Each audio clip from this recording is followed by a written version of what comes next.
आज English grammar का एक important topic transformation of sentences लेकर आ गए हैं, जो कि काफी ज्यादा यूजफुल और बेनिफिशियल है टॉपिक आपके लिए। तो देखते हैं ट्रांसफॉर्मेशन ऑफ सेंटेंसेस में आपको क्या क्या पढ़ना है। तो सबसे पहले तो ध्यान दीजिएगा, ट्रांसफॉर्मेशन ऑफ सेंटेंसेस में आपको 6 बातें पढ़नी है। रिमूव टू करना, असर्टिव सेंटेंस को इंट्रोगेटिव सेंटेंस बनाना, अफर्मेटिव सेंटेंस को नेगेटिव सेंटेंस बनाना, एक्सक्लेमेटरी सेंटेंस को असर्टिव सेंटेंस में बनाना, डिग्री को चेंज करना, मींस पॉजिटिव डिग्री को कंपैरेटिव, कंपैरेटिव को सुपरलेटिव, इस तरीके से चेंजिंग करना, और active voice and passive voice. इस तरीके से पूरी 6 बातें आपको पढ़नी है ट्रांसफॉर्मेशन ऑफ सेंटेंसेस में। ये पूरी बातें पढ़नी है। तो पहला टॉपिक हम स्टार्ट कर रहे हैं रिमूव टू। तो ध्यान दीजिएगा, और पहले हम उससे पहले ये भी समझ लें कि ट्रांसफॉर्मेशन होता क्या है, और फिर उसके बाद first rule removal of too को पढ़ते हैं। ध्यान दीजिएगा, ट्रांसफॉर्मेशन शब्द 2 शब्दों से मिलकर बना है। ट्रांस जिसका मतलब होता है बदलना, और फॉर्मेशन मतलब होता है रूप या आकार। इस प्रकार ट्रांसफॉर्मेशन का अर्थ होता है किसी वाक्य के रूप को बदलना, जबकि उसके अर्थ मतलब मीनिंग और टेंस में कोई परिवर्तन ना हो। तो अब ध्यान दीजिएगा, ट्रांसफॉर्मेशन शब्द 2 शब्दों से मिलकर बना है। ट्रांस का मतलब होता है बदलना, और फॉर्मेशन मतलब होता है रूप या आकार। तो किसी भी सेंटेंस के रूप या आकार को बदल दो, उसके शेप को बदल दो, लेकिन मीनिंग में और टेंस में कोई चेंजिंग नहीं होनी चाहिए। कहने का मतलब मोहन इज फैट, तो आंसर हो जाएगा ट्रांसफॉर्मेशन के according Mohan is not thin. He is intelligent, तो हो जाएगा ही इज नॉट फुलिश। जो क्वेश्चन का मतलब वही आंसर का मतलब। पूरे ट्रांसफॉर्मेशन में आपको यही समझना है, जो क्वेश्चन का मतलब रहेगा वही आंसर का मतलब भी रहेगा। जो क्वेश्चन की हिंदी निकलेगी वही आंसर की हिंदी, यहां कोई चेंजिंग नहीं होगी। तो इस तरीके से ये ट्रांसफॉर्मेशन है। सेंटेंस के रूप या उसके शेप को बदल दो, लेकिन मीनिंग और टेंस में कोई चेंजिंग नहीं होनी चाहिए। तो पहले हम रिमूवल ऑफ एडवर्ब टू के विषय में पढ़ेंगे। ये TW2 क्या होता है? एडवर्ब मतलब क्रिया विशेषण होता है। तो रिमूव टू के विषय में पढ़ेंगे, जो कि एडवर्ब का शब्द है। तो इसके 2 मीनिंग निकलते हैं, टू के 2 मतलब है। जरा ध्यान दीजिएगा, एक टॉपिक आप एक चीज मत समझिए कि एक चीज पढ़ाने आ गए, यही पूरा ट्रांसलेशन बन जाएगा, सिंटेक्स बन जाएगा, और ट्रांसफॉर्मेशन तो है ही। तो ध्यान दीजिएगा, टू के 2 मीनिंग निकलते हैं। एक होता है हद से ज्यादा और एक होता है भी। TW2 के 2 हिंदी मीनिंग निकलती है, एक होती है हद से ज्यादा, एक होता है भी। हद से ज्यादा मतलब होता है अत्यधिक। अगर TW2 किसी एडजेक्टिव के पहले आ गया तो इसका मतलब होता है अत्यधिक या हद से ज्यादा। She was too foolish, इसका मतलब है वो अत्यधिक बुद्धू थी या वो हद से ज्यादा बुद्धू थी। अगर एडजेक्टिव के पहले TW2 आ गया है तो इसका मतलब होता है हद से ज्यादा या अत्यधिक। तो वह हद से ज्यादा मूर्ख थी, वह हद से ज्यादा मूर्ख थी, ये इसका मतलब हो गया। अगर TW2 जो एडवर्ब का शब्द है वो एडजेक्टिव के बाद आए तो इसका मतलब होता है भी। जैसे she was foolish too, वह मूर्ख भी थी, वह बुद्धू भी थी। अगर TW2 एडजेक्टिव के बाद आएगा, फुलिश एडजेक्टिव है, इसके बाद आएगा तो इसका मतलब निकलेगा भी। और यही फुलिश जो एडजेक्टिव है इसके पहले आ जाएगा तो इसका मतलब होगा अत्यधिक या हद से ज्यादा। तो TW2 एडजेक्टिव के पहले है तो मतलब होता है हद से ज्यादा या अत्यधिक, और यही TW2 अगर एडजेक्टिव के बाद होता है तो इसका मतलब होता है भी। चलिए आगे देखते हैं। यदि किसी सेंटेंस में, अब ये देखिए रूल आपको बताया जा रहा है, सारे रूल आपको बताए जा रहे हैं कि कैसे कैसे चेंजिंग होगा, टू को कैसे हटाया जाएगा। यदि किसी सेंटेंस में TW2 plus adjective plus infinitive, infinitive का मतलब होता है 2 प्लस वर्ब की फर्स्ट फॉर्म दिया हो तो इसका कैसे चेंज होगा। पहला देखिए, TW2 हो और सेंटेंस में 2 प्लस V1 भी आ जाए, ठीक है, और 2 और 2 के बीच में जो कुछ होगा वो एडजेक्टिव ही होगा, ये भी ध्यान रखिए। TW2 और TO2 के जो बीच में होगा वो एडजेक्टिव होगा। तो TW2 हो और 2 हो तो उसको हम रिमूव कैसे करेंगे। तो देखिए, पहला जो TW2 है उसकी जगह पर सो लगा लीजिएगा, और दोनों के बीच में जो एडजेक्टिव होगा वो लिखे रहना चुपचाप। TW2 और 2 के बीच में जो एडजेक्टिव होगा वो लिखा रहेगा। अभी आपको सब समझ में आने लगेगा, बिल्कुल परेशान ना हो। तो पहले 2 को सो कर लो और उन दोनों के बीच में जो एडजेक्टिव है वो लिख लो, और उसके बाद अपने मन से दैट लगाओ, उसके बाद अपने मन से दैट लगा लेना, और दैट के बाद subject he, she, it, they, I, we, you में से कोई ना कोई एक सब्जेक्ट लिख लीजिएगा दैट के बाद, और दूसरे टू को कैन नॉट या कुड नॉट में चेंज कर देंगे। अब ध्यान दीजिएगा, देखिए मैंने कहा TW2 को क्या करोगे, सो, और दूसरे टू को क्या करोगे, कैन नॉट या कुड नॉट। इन दोनों के बीच में जो एडजेक्टिव होगा उसको लिखोगे। एडजेक्टिव के बाद अपने मन से क्या लिखोगे, दैट, और दैट के बाद आगे वाला सब्जेक्ट। लेकिन जब आगे वाला सब्जेक्ट लिखोगे तो उनमें से कोई ना कोई यही सब्जेक्ट बन जाएगा, और ये आपका पहला रूल बन गया, और पहला बन गया तो आखिरी भी बन गया, सब समाप्त हो गया, समझिए। ठीक है, he is too old to run. देखिए पहले ही का ही, इसका इज, पहले टू को क्या कर लिया, सो, और टू के बीच में जो एडजेक्टिव है वो आपने लिख लिया, ओल्ड। ओल्ड के बाद अपने मन से क्या लगाओगे, दैट। दैट के बाद आगे वाला सब्जेक्ट कौन है, ही, तो ही लिख लो। अगर यहाँ राम, मोहन, अमित होता तो भी तुमको ही लिखना पड़ता, ये आपको बता दिया गया है। इन्हीं में से कोई ना कोई सब्जेक्ट बनेगा, प्रोनाउन वाला ही सब्जेक्ट बनेगा। अब ये नहीं कि राम, मोहन, अमित लिखा है तो तुम राम, मोहन, अमित लिखने लगो। ठीक है, शीला, रीना, अगर ऐसा लिखा है तो वहां पर सी बन जाएगा। और देखिए दूसरे टू को क्या कर लेंगे, कैन नॉट या कुड नॉट, और फिर रन का रन बन जाएगा। ध्यान दीजिएगा, अगर आगे इज एम आर है तो ये टू का बनेगा कैन नॉट, अगर आगे वाज वर है तो बन जाएगा कुड नॉट। तो ये पूरा स्ट्रक्चर आपका बन गया। देखिए he is too old to run, ही का ही हो गया, इसका इज हो गया। पहले टू को क्या करेंगे, सो, और दूसरे टू को क्या करेंगे, कैन नॉट या कुड नॉट। अगर इज एम आर है तो क्या करोगे, कैन नॉट, अगर वाज वेयर है तो क्या करोगे, कुड नॉट, और दोनों के बीच में जो एडजेक्टिव होगा वो लिखोगे। उसके बाद अपने मन से क्या करोगे, दैट। दैट के बाद क्या करोगे, आगे वाला सब्जेक्ट, तो ही लिखा है तो ही लिख दो।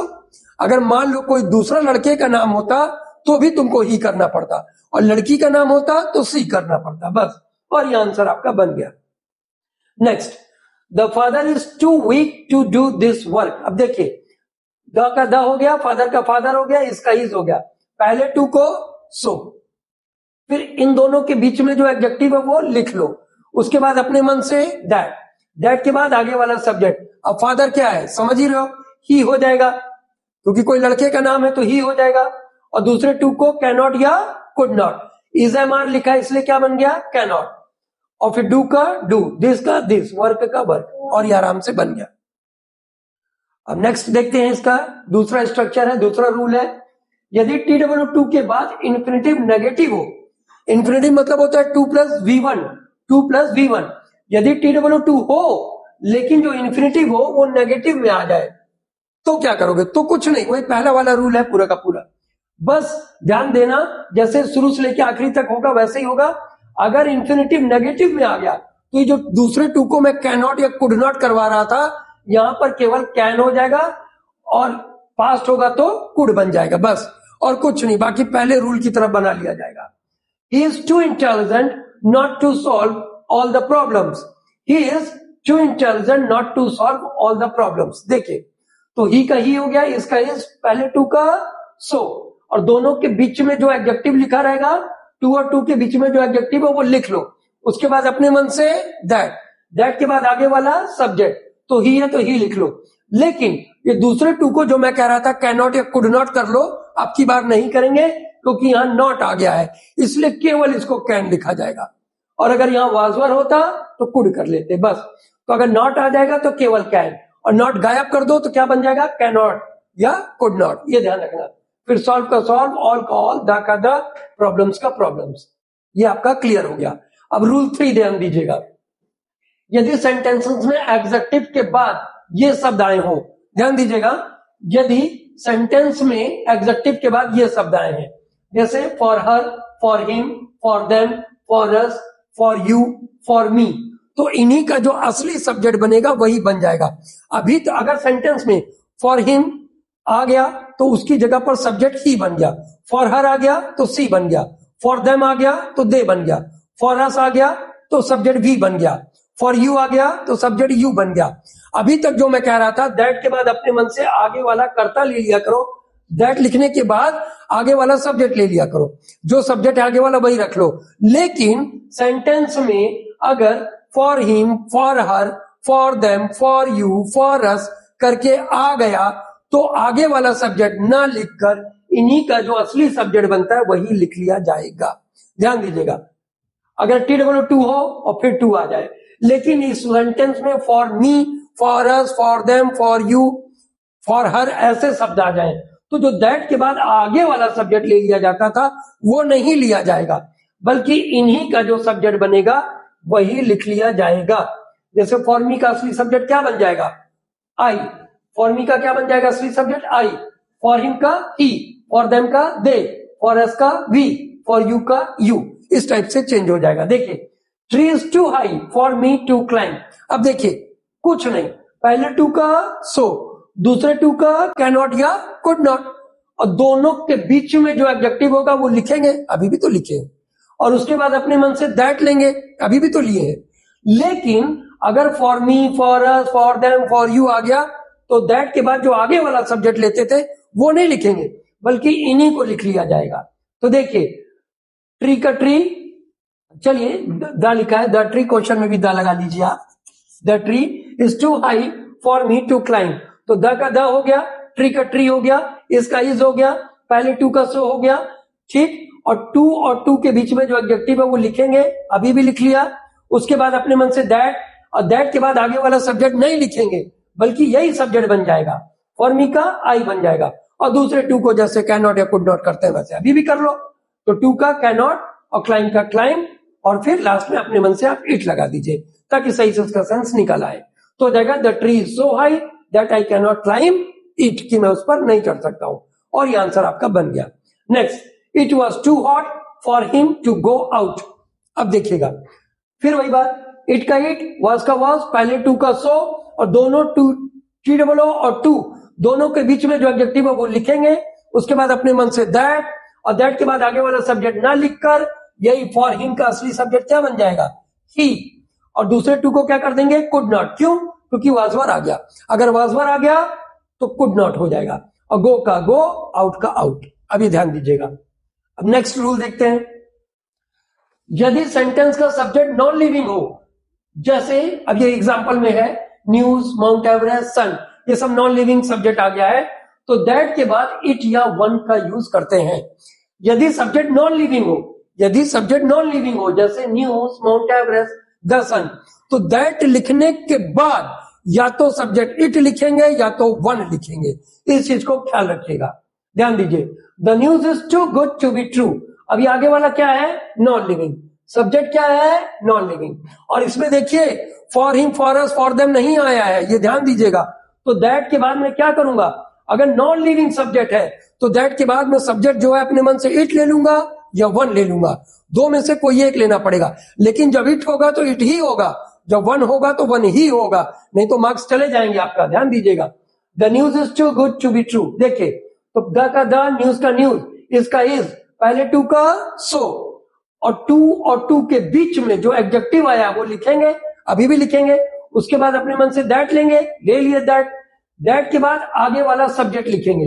अब आगे वाला सब्जेक्ट क्या है? नॉन लिविंग है, तो वहां पर क्या कर देना? इट, और दूसरे टू को कैन नॉट, अगर पास्ट टेंस होता तो कुड नॉट, और बी का बी, ट्रू का ट्रू। अब मैं आपका सारा सस्पेंस क्लियर कर दे रहा हूं कि दैट के बाद इट भी हो सकता है, वन भी हो सकता है। अगर सेंटेंस में टू बी करके लिखा रहेगा, अगर सेंटेंस में टू बी करके आ जाए तो दैट के बाद आप सब्जेक्ट इट ही लेना, और टू बी करके ना आए क्वेश्चन में तो दैट के बाद जो सब्जेक्ट होगा वन ले लेना, बस। हमने कहा दैट के बाद आगे वाला सब्जेक्ट लिख लो, तो आगे वाला सब्जेक्ट तो आपने कहा अरविंद सर नॉन लिविंग होगा, तो नॉन लिविंग होगा तो दैट के बाद इट लिखो, वन लिखो, आप कहते हो दोनों लिख लो, वो दोनों में से कोई एक लिख लो। कब कौन सा लिखे? तो हमने कहा जब क्वेश्चन में टू बी करके लिखा हो, क्वेश्चन में टू बी करके लिखा हो तो 100% इट लेना, और टू बी ना लिखा हो तो दैट के बाद सब्जेक्ट वन मान लेना, बस। देखिए, Mount Everest is too high to be climb, Mount Everest is too high to be climb, तो माउंट एवरेस्ट का माउंट एवरेस्ट, इसका इज, पहले टू का सो, और दोनों के बीच में जो एडजेक्टिव है वो लिखेंगे, दोनों के बीच में जो एडजेक्टिव है वो लिखेंगे। उसके बाद अपने मन से दैट, और दैट के बाद सब्जेक्ट। अब सब्जेक्ट मेरे को क्या लिखना है? वन या इट, तो मैंने कहा अगर टू भी लिखा हो तो आपको इट ही लिखना पड़ेगा। क्या लिखना पड़ेगा? इट ही लिखना पड़ेगा, ठीक है। और फिर टू का क्या बन जाएगा? कैन नॉट, और फिर be climb, that it can not be climb, और ये आपका आंसर बन गया। तो पहले टू का सो, दूसरे टू का कैन नॉट, और दैट के बाद जो सब्जेक्ट लेंगे वो 100% इट लेंगे, वन नहीं लेंगे। अब ये आपका आंसर बन गया। Next, the sun is too hot to go out. क्या इसमें टू बी लिखा है? नहीं लिखा है, लेकिन सब्जेक्ट क्या है? Non living. जब नॉन लिविंग है और उसके बाद टू बी भी नहीं आया है, तो दैट के बाद जो सब्जेक्ट लेना है वो वन ले लेना है। तो द का द, सन का सन, इज का इज, पहले टू का सो, दोनों के बीच में जो एडजेक्टिव है हॉट लिख लिया, उसके बाद अपने मन से दैट। अब दैट के बाद जो सब्जेक्ट लेना है वो मेरे को वन लेना है, क्योंकि आगे का सब्जेक्ट नॉन लिविंग है। अगर यहाँ टू बी लिखा होता तो मैं इट ले लेता। तो टू को मैंने क्या ले लिया? वन। और गो का गो, आउट का आउट, और ये दूसरे टू को मैंने कैन नॉट भी कर दिया है। दैट के बाद जो सब्जेक्ट लेना था मैंने वन लिया, क्योंकि यहाँ टू बी नहीं है तो मैंने वन लिया, और दूसरे टू को कैन नॉट।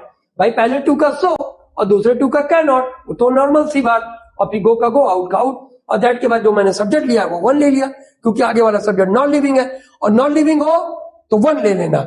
लेकिन अगर सेंटेंस में टू बी करके लिखा हो तो सब्जेक्ट जो है इट ले लेना। ये इतनी सी बात है, ध्यान रखिएगा।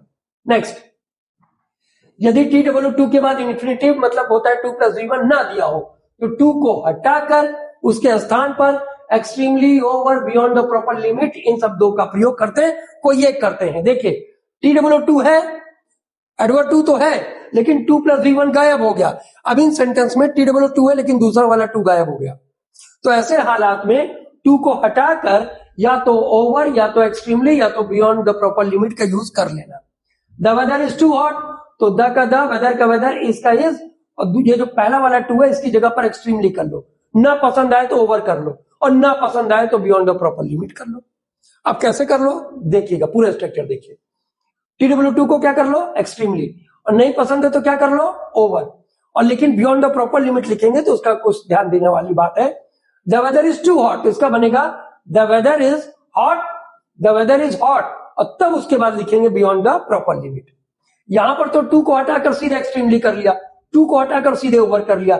लेकिन अगर बियॉन्ड द प्रॉपर लिमिट लगाना है तो पहले लिखेंगे द वेदर इज हॉट, और फिर उसके लास्ट में लिखेंगे बियॉन्ड द प्रॉपर लिमिट। पहले लिख देंगे द वेदर इज हॉट, पूरा लिख लेना, पूरा 2 को हटा देना और पूरा सेंटेंस लिख देना, अंत में लिख देना बियॉन्ड द प्रॉपर लिमिट। तो कोई भी एक नियम आप ले लो जो आपको पसंद हो। मतलब TW2 हो, दोबारा 2 ना आए तो आप ओवर लगा लो, कोई दिक्कत नहीं। Extremely, beyond the proper limit छोड़ दीजिए, आप केवल ओवर लगा दो, कोई दिक्कत नहीं। अब अफर्मेटिव का नेगेटिव कैसे बनेगा? अफर्मेटिव सेंटेंसेस का नेगेटिव कैसे बनेगा? देखिए, विलोम मतलब होता है अपोजिट, शब्दों से पहले नॉट लगाकर अफर्मेटिव को नेगेटिव बनाते हैं। अगर कोई विलोम शब्द, देखो जो भी सेंटेंस होगा उसमें से जो विलोम बनेगा, अपोजिट बनेगा, उसका अपोजिट बना देना और उससे पहले नॉट लगा लेना, तो आपका नेगेटिव सेंटेंस तैयार हो जाएगा। अभी दूसरा स्ट्रक्चर चल रहा है, अफर्मेटिव को नेगेटिव कैसे बनाते हैं। देखिए, माई शर्ट इज लूज, अब इसमें एडजेक्टिव लूज है, अब लूज का मैंने अपोजिट वर्ड बना दिया टाइट, और उससे पहले नॉट लगा लो, आपका नेगेटिव बन गया। माई शर्ट इज लूज तो my shirt is not tight, जो क्वेश्चन का मतलब वही आंसर का मतलब। देख दूसरा, द क्वेश्चन इज डिफिकल्ट, तो डिफिकल्ट का अपोजिट क्या हो सकता है? इजी, लेकिन उससे पहले क्या लगा लोगे? नॉट, तो ये आपका नेगेटिव बन गया। द क्वेश्चन इज डिफिकल्ट तो आंसर हो जाएगा the question is not easy. Question कठिन है तो हो जाएगा प्रश्न आसान नहीं है, मतलब कठिन है, जो इसका मतलब वो इसका मतलब। तो इस तरीके से आपका पहला रूल नेगेटिव वाला बन गया। कैसे? विलोम शब्दों के पहले नॉट लगा लो। लूज का अपोजिट हो गया टाइट, इसके पहले नॉट लगाया। डिफिकल्ट का अपोजिट हो गया इजी, उसके पहले मैंने नॉट लगाया। तो ये आपका नेगेटिव वाला प्रिपेयर हो गया। नेक्स्ट, अगर सेंटेंस में अलोन या ओनली लिखा हो, अफर्मेटिव सेंटेंस में, तो अलोन ओनली लिखा हो तो उसका नेगेटिव बनाते समय क्या करेंगे? सबसे पहले अलोन ओनली को तो पहले आप हटा दीजिए, ये रिमूव कर दें, और सब्जेक्ट से पहले नन बट का यूज कर लो। मतलब अगर सेंटेंस में अलोन या ओनली आ जाए तो सबसे पहले नन बट लिखो और अलोन ओनली को हटा दो। अलोन हो या ओनली हो, दोनों को हटा दो और सेंटेंस की स्टार्टिंग किससे कर दो? नन बट से। देखिए, Rohan alone got the prize, Rohan alone got the prize, तो आंसर हो जाएगा none but Rohan got the prize, none but Rohan got the prize. Alone only को आप हटा दीजिए वहां से और सेंटेंस की स्टार्टिंग कैसे कर दो? None but, none but. और क्वेश्चन की हिंदी वही आंसर की हिंदी, दोनों की सेम हिंदी बन गई।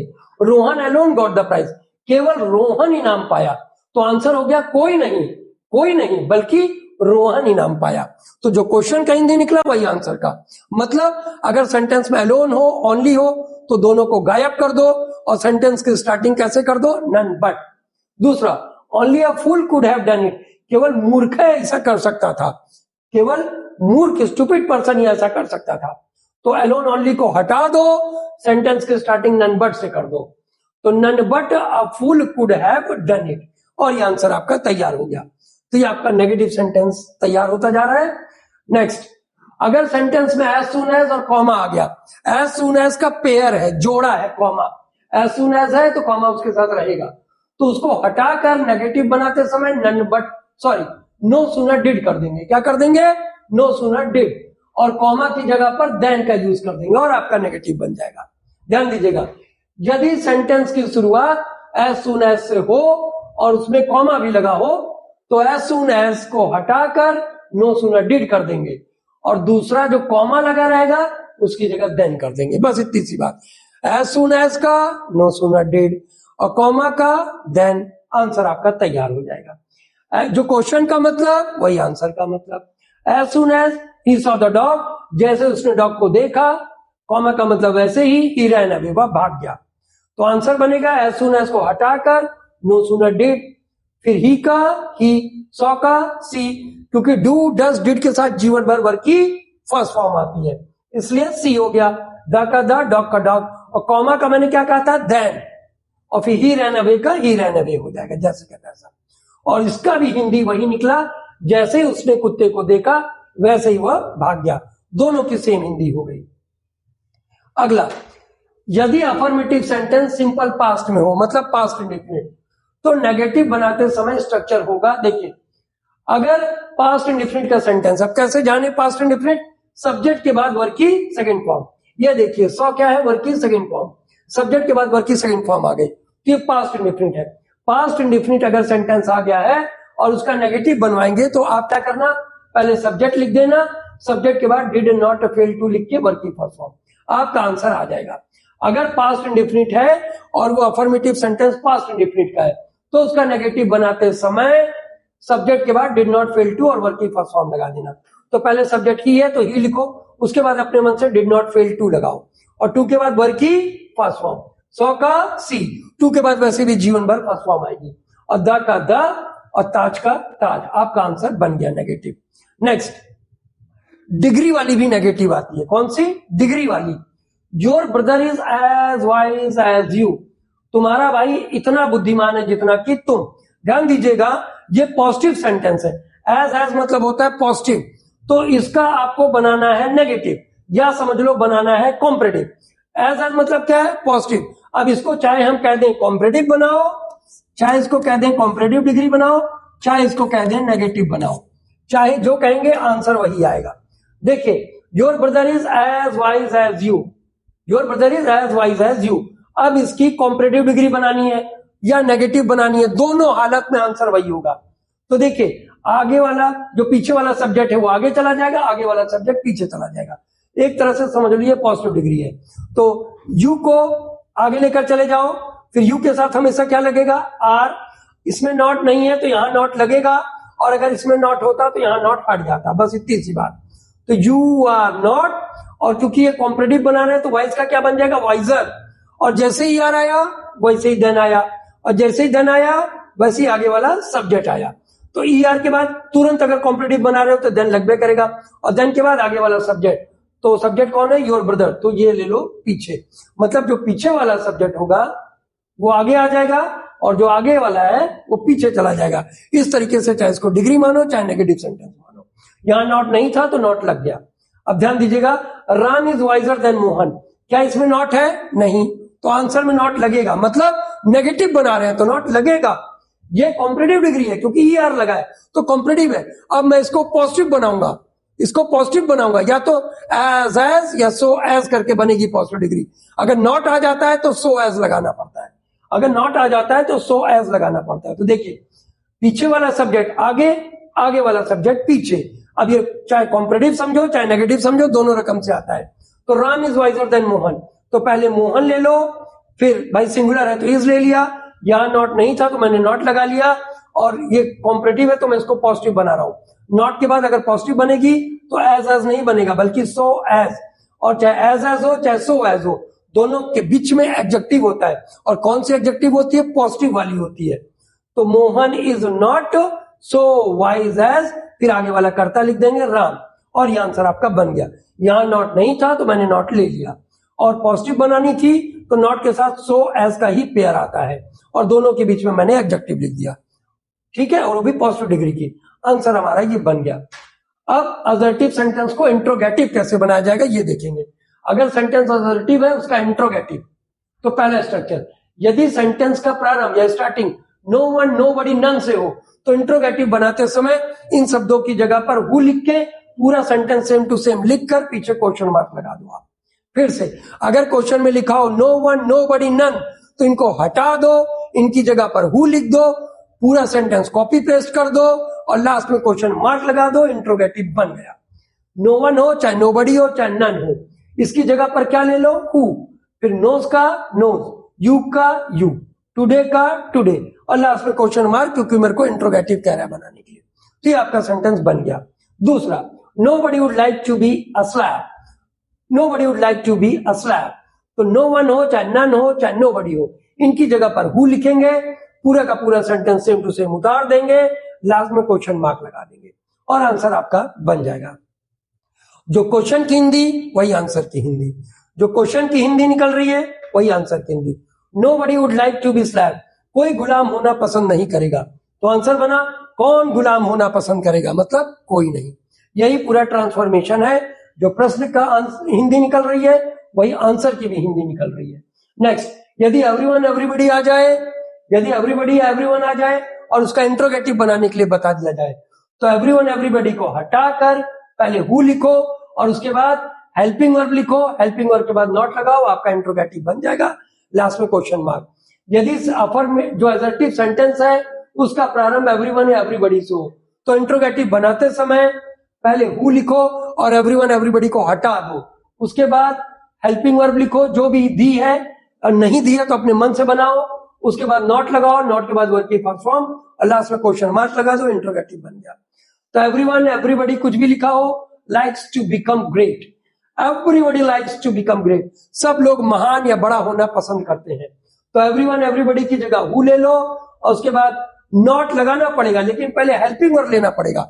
अब हेल्पिंग वर्ब है ही नहीं तो अपने मन से ले लो, जब वर्ब की फिक्स फॉर्म होगा, मतलब जब वर्ब में ऐसे यस लगा रहेगा तो हेल्पिंग वर्ब केवल डज ही बन पाएगा। तो हु डज और फिर नॉट ले लो, क्योंकि मैंने बताया था पहले हु, फिर कोई ना कोई हेल्पिंग वर्ब, फिर उसके बाद नॉट, तो ये हु लिखे, हेल्पिंग वर्ब मैंने अपने मन से बनाया क्योंकि ऐसे यस लगा था तो मैंने डज ले लिया, फिर नॉट तो मैंने नॉट लिखा, वर्ब की फर्स्ट फॉर्म, तो लाइक्स है तो मैंने लाइक कर दिया क्योंकि मुझे फर्स्ट फॉर्म चाहिए, टू का टू, बिकम का बिकम, ग्रेट का ग्रेट, लास्ट में क्वेश्चन मार्क।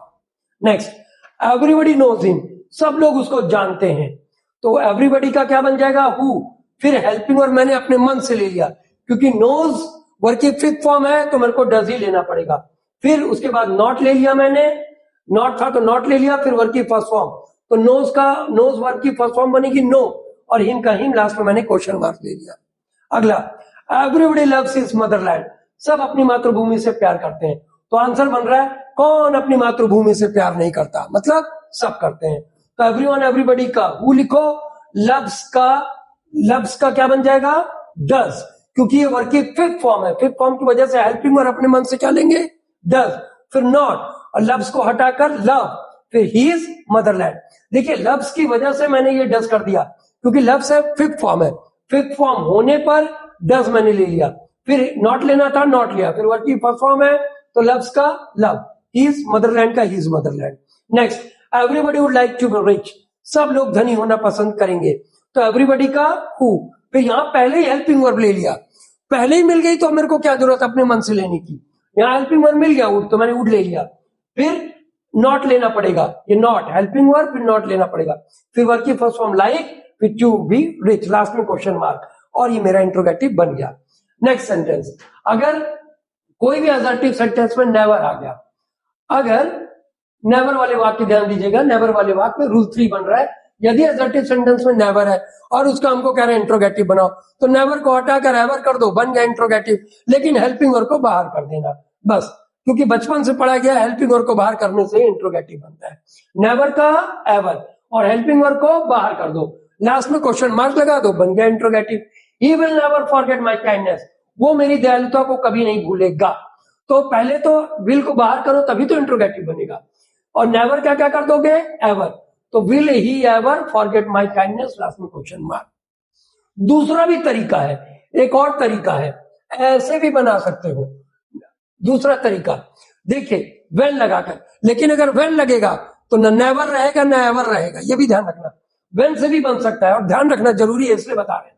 अगर वेन से बनेगा तो न नेवर रहेगा न एवर रहेगा। देखिए इंट्रोगेटिव बनाना है, सेम सेंटेंस, अगर नेवर आ गया उसका इंट्रोगेटिव बनाना है। देखिए तो पहले वेन ले लो, ठीक है, उसके बाद इंट्रोगेटिव है तो भाई हेल्पिंग वर्ब भी लगेगा, हेल्पिंग वर्ब के बाद सब्जेक्ट लगेगा, सब्जेक्ट के बाद वर्ब लगेगा। ये पूरी दुनिया का इंट्रोगेटिव का स्ट्रक्चर है, बचपन से यही चल रहा है। इंट्रोगेटिव वर्ड होगा, फिर हेल्पिंग वर्ब होगा, फिर सब्जेक्ट होगा, सब्जेक्ट के बाद वर्ब, तो ये तो सबको मालूम है।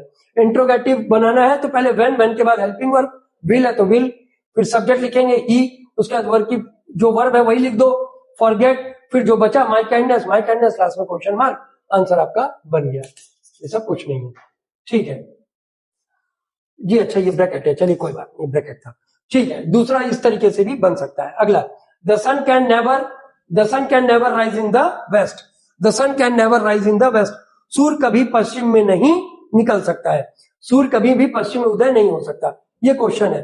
तो उसका आंसर बना, भाई इंट्रोगेटिव है तो हेल्पिंग वर्ब को बाहर कर दो, कैन बाहर कर दिया, और नेवर का एवर। क्या कभी सूरज पश्चिम से उदय हो सकता है, क्या सूरज कभी पश्चिम से उदय हो सकता है, मतलब कभी नहीं हो सकता। जो क्वेश्चन की हिंदी वही आंसर की हिंदी। अब इसको वेन लगाकर भी बना सकते हैं, एक और तरीका है वेन लगाकर। तो वेन लगाकर समझ लो, पहले वेन लगाओ, फिर उसके बाद क्या करोगे, हेल्पिंग वर्ब लगाओगे, फिर सब्जेक्ट लगाओगे, उसके बाद वर्ब लगा दोगे। When can the sun rise in the west, कब सूर्य पश्चिम में उदय हो सकता है, मतलब कभी नहीं। वेन लिखेंगे, फिर कैन लगाएंगे, फिर क्या लिख देंगे, सब्जेक्ट, क्योंकि इंट्रोगेटिव बनाना है तो इंट्रोगेटिव वर्ड के बाद हेल्पिंग वर्ब आएगी, हेल्पिंग वर्ब के बाद सब्जेक्ट आएगी, सब्जेक्ट के बाद वर्ब आएगा, फिर जो बच गया इन द वेस्ट, तो इन द वेस्ट हो जाएगा, और ये भी आपका बन गया। नेक्स्ट, यदि असर्टिव सेंटेंस में नो है तो इंट्रोगेटिव बनाते समय उसका एनी कर दिया जाता है, नो का एनी। देखिए, it is no good to help this poor man, इस गरीब आदमी की मदद करना ठीक नहीं है। तो इंट्रोगेटिव बनाना है तो हेल्पिंग वर्ब को बाहर कर दो, इस बाहर हो गया, और नो का एनी, लास्ट में क्वेश्चन मार्क, आंसर आपका बन गया। ध्यान दीजिएगा, इंट्रोगेटिव बनाना है, अगर असर्टिव सेंटेंस में नो आ जाए तो नो का एनी, जैसे अभी मैंने कहा था नेवर का एवर, और हेल्पिंग वर्ब को बाहर करेंगे तभी तो इंट्रोगेटिव बनेगा। तो इसको तो बाहर कर लिया, और नो का क्या कर लिया मैंने, एनी। तो is it any good to help this poor man, last में क्वेश्चन मार्क, आंसर आपका बन चुका है।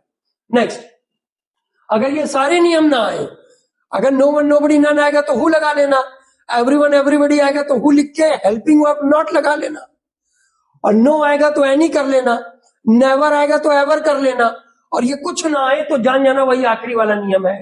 तब आखिरी वाला देखिए, Tagore was a great poet, तो क्या कर देना, क्या ऊपर नॉट है, नहीं, तो आंसर में नॉट लगेगा, और क्वेश्चन में नॉट है तो आंसर में नॉट हट जाएगा। तो यहां नॉट नहीं है तो आंसर में नॉट लग जाएगा। देखिए, टैगोर एक महान कवि थे, तो इंट्रोगेटिव बनाना है, सबको मालूम है, हेल्पिंग वर्ब को बाहर कर दो, तो was Tagore not a great poet, यहां नॉट नहीं था तो नॉट लगाना है, और कहां लगेगा, सब्जेक्ट के बाद, तो was Tagore not a great poet, और ये आंसर आपका आ गया।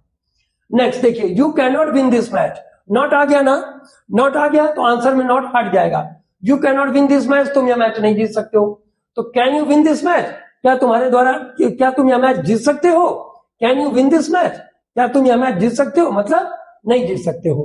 तो देखिए, you can not win this match, ये है क्वेश्चन, यहां नॉट आ गया तो आंसर में नॉट गायब कर दो, और इंट्रोगेटिव बनाना है तो पहले कैन ले आओ, क्योंकि इंट्रोगेटिव बनाना है तो पहले हेल्पिंग वर्ब आएगा बाहर, और फिर उसके बाद यू लिखेंगे, और नॉट पहले ही लगा तो नॉट हट जाएगा, नॉट नहीं है तो नॉट लगेगा, नॉट नहीं है तो नॉट लगेगा, और नॉट है, ये देखो है नॉट, तो नॉट हटेगा। तो can you win this match, question mark, answer आपका बन गया। नेक्स्ट, एक्सक्लेमेटरी सेंटेंस को असर्टिव सेंटेंस बनाना। अब ये एक्सक्लेमेटरी क्या है, एक्सक्लेमेटरी मतलब जब हाउ लिखा हो, व्हाट लिखा हो, हुर्रा, ब्रावो, एलास, ये सब आ जाए, तो उसका कैसे असर्टिव सेंटेंस बनता है, ध्यान दीजिएगा। हाउ यदि लिखा हो और वो एक्सक्लेमेटरी सेंटेंस की शुरुआत हाउ से हो, हाउ से हो, हाउ से तो भाई इंट्रोगेटिव भी बनता है, लेकिन यहाँ एक्सक्लेमेटरी मार्क आ जाएगा, तब हम जान जाएंगे कि एक्सक्लेमेटरी वाला सेंटेंस है। हाउ से हो तो एडजेक्टिव बनाते समय हाउ को हटाकर एडजेक्टिव से पहले वेरी लगा देते हैं।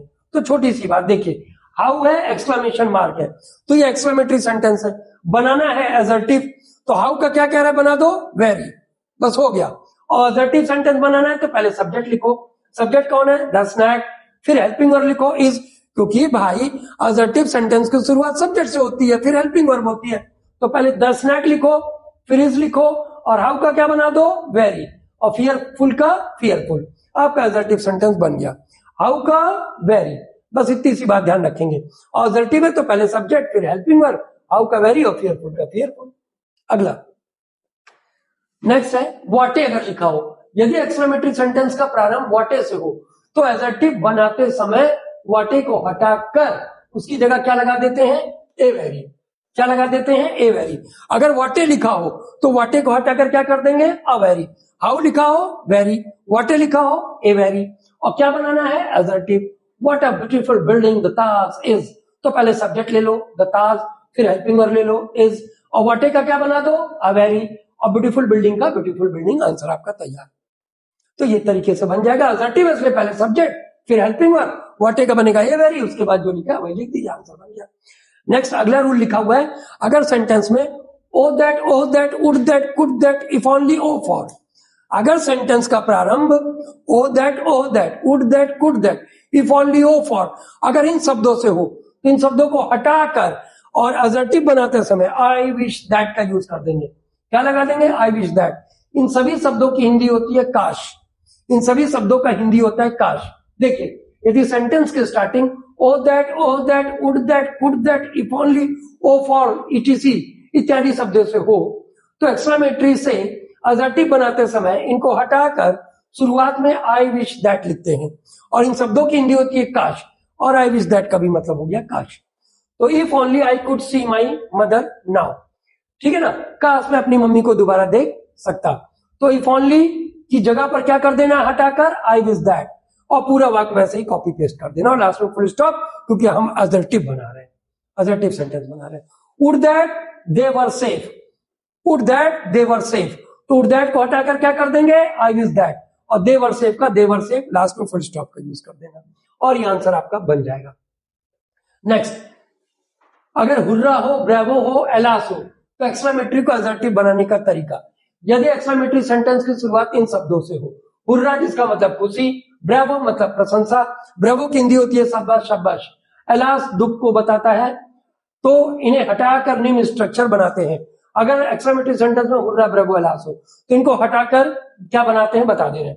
हुर्रा को हटाकर it is a matter of joy that, तो hurrah we have won the match ये लिखा है, तो हुर्रा को हटाकर क्या बताया गया, it is a matter of joy that, तो हो जाएगा hurrah we have won the match का आंसर बनेगा हुर्रा को हटाकर it is a matter of joy that, बाकी we have won the match का we have won the match, answer आपका बन गया।